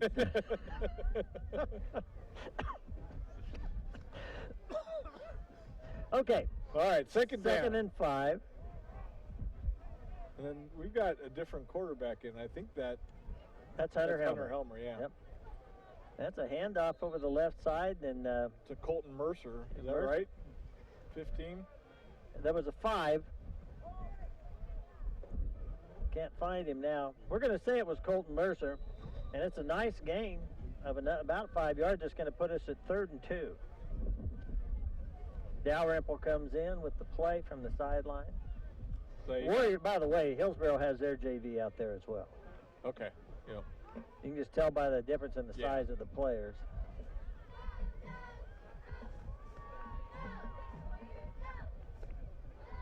Hunter Helmer surveys the field. 3:45 to go in the ball game. Helmer keeps. I don't know. It's going to be close.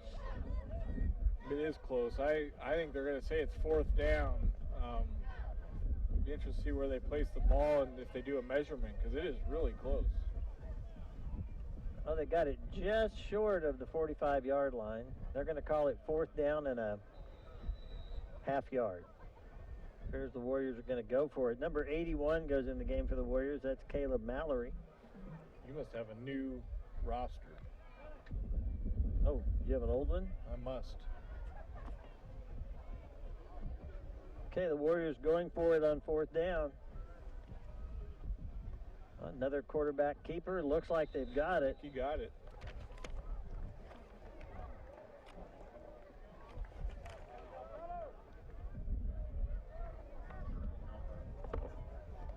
So that's good to see. JV moves the chains, and maybe he'll be able to just retain the ball throughout the rest of this ball game. Hunter comes off. He hurt his ankle in the JV game on Monday, and it looks like he's nursing that again. So we'll see who's in at quarterback here. Is number 6. That's Will Alvin. So Will came in the JV game on Monday against Southeast and played, and he looked really good in that game. Oh boy, they were all over that. They sure were. I was looking at a little extracurricular activity out here as Colton Mercer took kind of a semi-cheap shot on this side of the field. Got Braden Mercer going in. And we've had a turnover that I didn't even see. Yeah, there was a fumble. So minute 46. Now Hillsboro's got, looks like they've got the starting quarterback, and the Warriors are going to call a Tampa State Bank timeout as Hillsboro puts the varsity offense back out on the field. They're all a good 30 pounds bigger than any of our guys. Yeah. That's the first time out of the second half by either squad. 1:35 left in the game. Warriors up 44-12, looking to protect that score so that Mike can be right. That's exactly right. I need to run down there and tell Coach Smith right now, get this deep. I want the varsity defense out here. I thought that when we took that timeout, Jeremiah, I thought that's what we were going to do, but that is not what we've done. Hillsboro certainly has most of their varsity out there now, and I thought the Warriors were going to put theirs out, but this is still the JV. Well, it's a good opportunity for the JV to experience this and see some guys that are hitting hard and running fast. And the handoff in the backfield, and boy, yeah. Stops. Yeah. Great play there by number 50, guys. Yeah, number 50 is Kyle Horton. Yep. Lost something. Great pursuit off that end. That was awesome. My battery. Do you need batteries, Gene? Can you hear me still? I can hear you fine. Okay, There, Mike. yeah. You can't hear. I can't hear, but oh, you're red though. we're out of battery almost. There's a minute left. Big run up the right side, I think, is what we saw.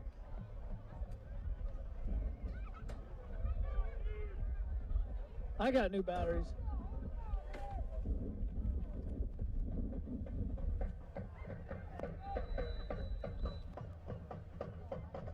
First down for the Trojans.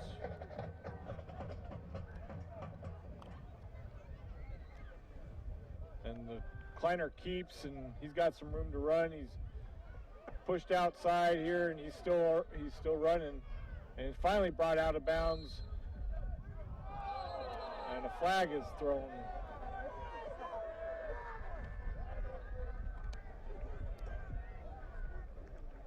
Jeremiah? Yes. Can you hear me? Not yet. I was about 6 feet from that play, and Now that I was can. completely bogus. Our kid made a good tackle. Yeah, drug him down by the shirt. It was not a horse collar, not a late hit. Or maybe it's not on us. The game is over.